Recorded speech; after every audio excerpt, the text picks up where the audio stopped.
Before we get started today, let me ask you a question. Have you ever wondered how some people seem to effortlessly manage their finances and achieve their financial goals, while others struggle to make ends meet? The truth is, folks, the answer lies in adopting frugal habits. Frugality isn't about being cheap or depriving yourself of the things you enjoy. It's about making intentional choices that align with your values and help you live a more fulfilling and financially secure life. So if you're ready to discover 23 frugal habits, keep listening as we jump into this today. Welcome to the Ask Ralph podcast. We're listening to an experienced financial professional with over 30 years of experience can help you make sense of confusing questions, current headlines, and industry trends about taxes, small business, financial decision-making, investment strategies, and even the art of proper budgeting. Ask Ralph makes the complex simple by sharing his real-world knowledge from a Christian perspective with all things financial. Now here's your host, Ralph Estep Jr. Welcome back to another Motivational Monday episode of the Ask Ralph podcast, where we try to master your finances with a Christian perspective. Today we have an exciting topic to discuss that can have a profound impact on your well-being. Frugal habits. I had this discussion yesterday with my son. He said, Dad, I know you're an accountant. I know you help people with their finances. Well, what are some things that I can do, Dad? Because I'm really struggling right now. And he's not alone. We've all been there. We all want to make the most of our money. And as Christians, we also want to be good stewards of what God has given us. So in this episode, we're going to explore 23 frugal habits that can help you achieve financial success while aligning with your Christian values. Are you ready? Well, let's dive in. Let's get started with the first batch of 5 frugal habits. Number 1, I can't stress this enough. Create a budget and stick to it. I mentioned this in my book, Mastering Your Finances, which you can find on askralphpodcast.com/store. I highly recommend you read it. It's 47 pages. But it will change the dynamic of your financial life. Well, here's the deal. A budget is a powerful tool that allows you to track your income and expenses. It helps you to prioritize your spending and save for the future. If you don't have a budget, that's number 1. Create a budget and stick to it. I said this to my son yesterday. I said, what's your budget? Well, Dad, I don't have a budget. I said, okay, well, then you've broken the first one. Get a budget. Number 2, meal planning and cooking at home. Hey, it's simple to go out and eat. It's simple to order DoorDash or something like that. But eating out can quickly drain your wallet. So if you plan your meals in advance, make a grocery list, and cook nutritious meals at home, you can save money. Said the same thing to my son yesterday. I said, son, how often do you eat out? Well, Dad, it's easy on my way home from work to just stop at the Wawa or stop at the McDonald's or something like that. I said, yeah, but it's hurting you financially. Let's move on to number 3. Embrace the art of do-it-yourself. Well, some of us, like me, are not mechanically inclined, so be very careful when doing this. But the truth is, instead of outsourcing tasks and services, learn to do things yourself. It could be home improvements, car maintenance. Be careful, don't mess up your car. Or even making your own cleaning products. My wife does this. She makes cleaning products at home. They're better for us, they last longer, and they're safer for the environment. If you take on a do-it-yourself mindset, you can save significant amounts of money. Let's move on to number 4. This one is a complicated one, and this is practice delayed gratification. Hey, we live in a generation where nobody wants to be waiting for gratification. My wife calls it the immediate gratification generation. Before making a purchase, each and every time, ask yourself if it's a need or if it's a want. If it's a want, give yourself some time to think about it and evaluate if it aligns with your financial goal. If you've got goals to save money, if you've got goals to improve your finances, then ask yourself before you make every purchase, is this something that I need or is this something that I want? Let's move on to number 5, comparison shop. And the truth is, we live in the Amazon generation. How often do we really sit down and comparison shop? And it's real easy to go onto your computer or go onto your phone and say, I need X. Oh, let me go to Amazon.com. Oh, that's what I know. Oh, I can get it by tomorrow. Fantastic. But the problem is you're not comparison shopping. Don't settle for the first price you see. Take the time to research and compare prices before making a purchase. You'll be surprised, even if you look at things like my wife does this all the time. She'll say to me, okay, I'm getting ready to do an order for Walmart. What do you need? I said, well, I can just order that on Walmart. She goes, Ralph, listen to me. I've got time. Let me look at this. Let me look at the different online stores. And you can save money by doing that. So that's our first 5. Let's move on to the next 6 through 10. Number 6, prioritize experiences over material possessions. This one's kind of cool, actually. And I did an interview which played on Saturday of a person who has this experiential retail shop. And the truth is, I agree with what she's saying. So instead of focusing on acquiring more stuff, or what my wife or I would call junk, invest in experiences that create lasting memories. The experience is something you're going to take with you. You go to one of these, all of us have been here. We've been to these souvenir shops somewhere out traveling. And I got to get this shirt. I got to get this knickknack. And what do you do with it? It sits on the shelf and collects dust. What a waste of money. Let's move on to number 7. Use coupons and take advantage of discounts. Now, again, this takes a little bit of time and a little bit of effort. You can go online to all kinds of websites and look for coupon codes and promo codes and deals before making a purchase. You just got to invest the time in doing it. Let's move on to number 8. And that's practice mindful spending. Kind of goes along with the same. Are you buying stuff for your intentional financial plan? Before you buy something, ask yourself if it aligns with your values and if it truly will bring you joy and fulfillment.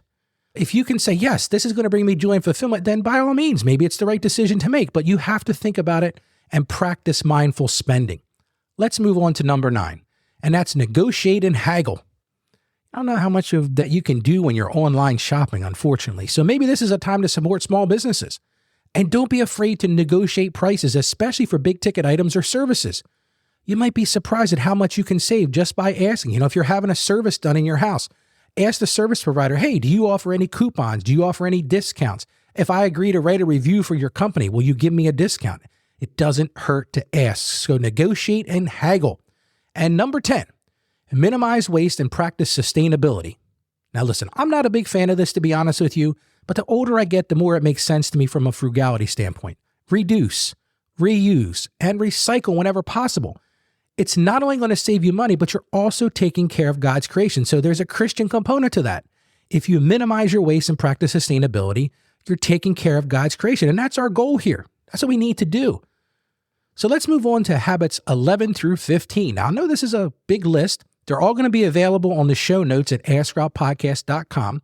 Let's move on to number 11, automate your savings. Now, a good friend of mine said, hey, Ralph, you talked about doing an emergency savings plan, but you didn't say how to do it. So here's one way you can do it. And that's automate your savings. Set up automatic transfers from your checking account to your savings account to ensure you're consistently saving money. Think about this for a second. This is huge. So as soon as your paycheck, everybody's on direct deposit for the most part now. As soon as your paycheck hits your bank account, you've got it set up to automatically pay yourself first. And what I mean by that is you put the money in the savings account right away. Let's move on to number 12. Borrow or rent instead of buying. Well, this one I thought was kind of cool. I found this online. If you only need something temporarily, consider borrowing it or renting it instead of purchasing it. I think this is great for those home improvement projects. You can go to these stores that rent equipment. Rather than buying something you're going to use once or twice in your whole life, go rent it. Or maybe you have a neighbor that has that. You can say to them, hey, I have a little barter arrangement. Listen, can I borrow this? Oh, you have that? Oh, I could use that. Work that out between the two of you. Let's move on to number 13. Declutter and sell unused items. Clear out the clutter in your home. You might have stuff that's been sitting there for years and you've never used it or haven't used it for a long time, and maybe there's value in that. This is not only going to free up space, but it'll also make you some extra cash, and we all could use some extra cash. My wife says this to me all the time. She says, Ralph, you got all this stuff in the basement. You never use it. And she's absolutely right. She says, why don't you put this stuff on Facebook Marketplace or put it on Craigslist or try to sell it online? Or let's just give it away because it's just taking up space and collecting dust. So I got to give my wife credit there. That was a great idea, and I'm going to give it all to you as well. Declutter and sell unused items. And number 14, practice energy efficiency. I remember this more when I was a kid. I was born in 72, so I grew up in that whole energy crisis time around 79 and 80. Practice energy efficiency. Turn off lights when they're not in use. Unplug electronics and use energy-efficient appliances to reduce your utility bills.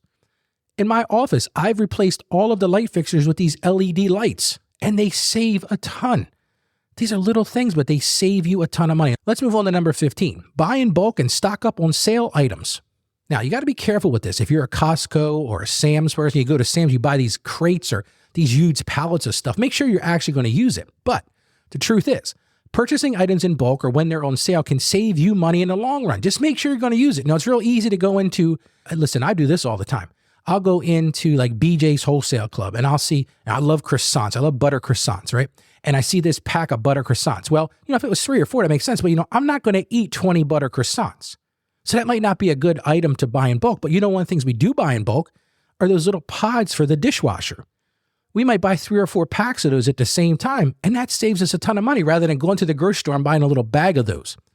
So let's move on to numbers 16 through 20. Number 16, embrace minimalism. Focus on living with less and being content with what you have. Now, that's the key here, folks. It's a mindset shift. Learn to have a value in financial freedom and embrace minimalism. Do you really need that? Is this something you have to have? Are there any have-tos? I used to have a pastor at one of the churches I went to, and he said, in life, Ralph, there are no have-tos. Now, I would argue with him, being a tax guy, you have to pay taxes. He says, no, actually you don't, because if you don't make any money, you don't have to file. I said, touche, you got me on that one. Let's move on to number 17. Negotiate bills and expenses. A lot of people don't realize that you can call the cell phone company. You can call a lot of online companies and say, listen, I'm thinking about dropping your service. These companies have these retention people for a reason. I've done this with SiriusXM. I'll let it run out, and then you'll start getting the emails. Hey, Ralph, your SiriusXM is done. Oh, okay, great. I call them. I say, listen, I don't really use your service. Well, did you know, Mr. Ralph, you could get a year for only $12. Really? I could do that? Sign me up. So don't be afraid to negotiate your bills such as cable, internet, or insurance.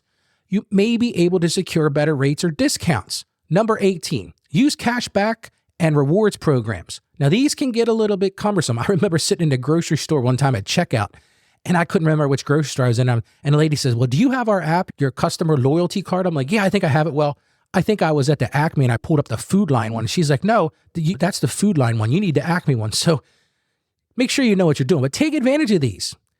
These are offered by your credit cards or online shopping platforms. Listen, I'm going to add this into it. Be careful with this, though. You can get yourself in trouble, and you can go the opposite of being frugal. Make sure you pay off your credit card balance each month to avoid interest charges. So if you're going to use them for points, make sure you pay it off. So if your credit card, oh, Ralph, I'm going to use my credit card because I get all these points. But then all of a sudden you find you're not paying it off at the end of the month. Don't get yourself in that trap. Let's move on to number 19. Practice delayed gratification. Everybody wants instant gratification. I see it. I want it. I got to have it now. I'm a victim of this. I might be sitting there watching TV at night and I'll see it. Oh, I got to have that. Let me get on Amazon and buy it. First of all, did I shop around? No. Is it something I really need? Probably not. So before making a purchase, give yourself a cooling off period to evaluate if it's necessary or if you can do without it. Delay that gratification. You'll find there's value in meeting your financial goals and not cluttering yourself with a bunch of junk. And number 20, embracing the sharing economy. Instead of owning everything, consider sharing resources with others, like platforms like car sharing, tool sharing, or even renting out a room or vacation rental websites. If you've got tools that your neighbor Joe can use, as long as Joe's good about returning them, and that's a pet peeve of mine. If you're going to borrow something from mine, make sure you give it back. But you can set up that agreement with each other. Like maybe one of you buys an aerator for the lawn, and maybe one of you buys a dethatcher. That's just an example of that. But you can do that. You can share it, or you can go rent it. So let's move on to the final 3. Number 21, lucky 21. Practice contentment and gratitude. This kind of goes along with what we said about before. Cultivate a mindset of gratitude for what you have. It's so easy to want something else. If you go onto Facebook and you're scrolling through and, look at my friend Joe. He just got this, or my friend Sally just got that. And you think, I got to have that. But have you ever thought for a second, look at all I do have? That's a Christian thing too. Be grateful for what you do have and find contentment, even if it's in simplicity. There is such huge value in that. Number 22, invest in knowledge and self-education. I can't stress this enough. Continually invest in your personal and financial growth by reading books. Read my book, Mastering Your Finances. I mentioned where you can get it. AskRalphPodcast.com/store. It's 47 pages, folks. It will change your financial picture. I'm not trying to sell books. I'm trying to sell solutions. I'm trying to sell you a plan to improve your finances. Read books, attend seminars, take online courses, a lot of which are free. Go on to YouTube. You can watch all kinds of videos for free. The more knowledge you acquire, the better equipped you'll be to make wise financial decisions. That's just true. If you equip yourself with knowledge, if you give yourself training and education, you're going to be better equipped. And last but not least, number 23, surround yourself with like-minded individuals. Seek out a community of people who share your frugal values and can offer encouragement and support on your financial journey. I wish more churches would do this. I think this would be a great program for churches to do. Have a frugal Bible study or a frugal club where people can get together and talk about ways that they save money and build themselves up financially. Well, folks, I know we've covered a lot, but before we wrap up, I want to remind all our listeners to visit our podcast page. Like I said, all 23 of these items are on there. That's AskRalphPodcast.com. You can download those. You can take a review of our show. You can share your thoughts. You can send us a message. If you really like what we say here, share this with somebody. Go down to the bottom right corner, click on the microphone icon, and tell me about something you want to talk about. And while you're there, make sure you join our email list. We're running a weekly drawing. We're going to draw it tomorrow for a $25 Amazon gift card drawing for everybody who signs up for our email list. So sign up yourself and tell your friends, tell your family. We got to listen to this guy, Ralph. He's got some great ideas. While you're there, you can also schedule a consultation with me if you wanted me to talk about your specific circumstances. Again, AskRalphPodcast.com/store. We're also starting a question a month. We've talked about this the last few days. You can leave us a voicemail with your answers. And here's the question, and it fits perfectly with what we talked about today. What do you find is the most difficult part of creating and living on a budget? That's a tough one. Like I said to my son, I said, do you have a budget? Well, no, Dad. I was like, well, you need to get one. So answer that question. We need your answers by March 1st. And we'll discuss the answers on the show on March, so don't forget to leave your answers. Now that we've discussed these 23 frugal habits, it's time for you to take action. I can talk till I'm blue in the face, but if you don't take action and do something with it, you're not going to get anywhere. So I encourage you to choose 3 or 4 of these that resonate with you and start implementing them in your life today. Remember, small changes can lead to big results over time. It just takes a couple of these things and you'll see huge returns, and then it will build on itself. Maybe then you pick out 3 or 4 more and then 3 or 4 more. And not all of them will apply to everybody, but it's a start. So put these things into action. And as I always say, stay financially savvy. Until next time, God bless you, and may all of your financial dreams come true. Thank you for joining us on the Ask Ralph podcast. And with a simple click to subscribe, we'll invite you back to our next episode. And remember, financial issues don't have to be complicated. Just ask Ralph. The information contained in this episode of Ask Ralph is based on data available as of the date of its release. Saggio Accounting Plus and Ask Ralph Media, Inc. is under no obligation to update this content if changes occur. Applying this information to your specific situation requires careful consideration of all facts and circumstances, and any information provided is not to be considered as financial, tax, or legal advice. Please consult your tax advisor or attorney before acting on any material covered.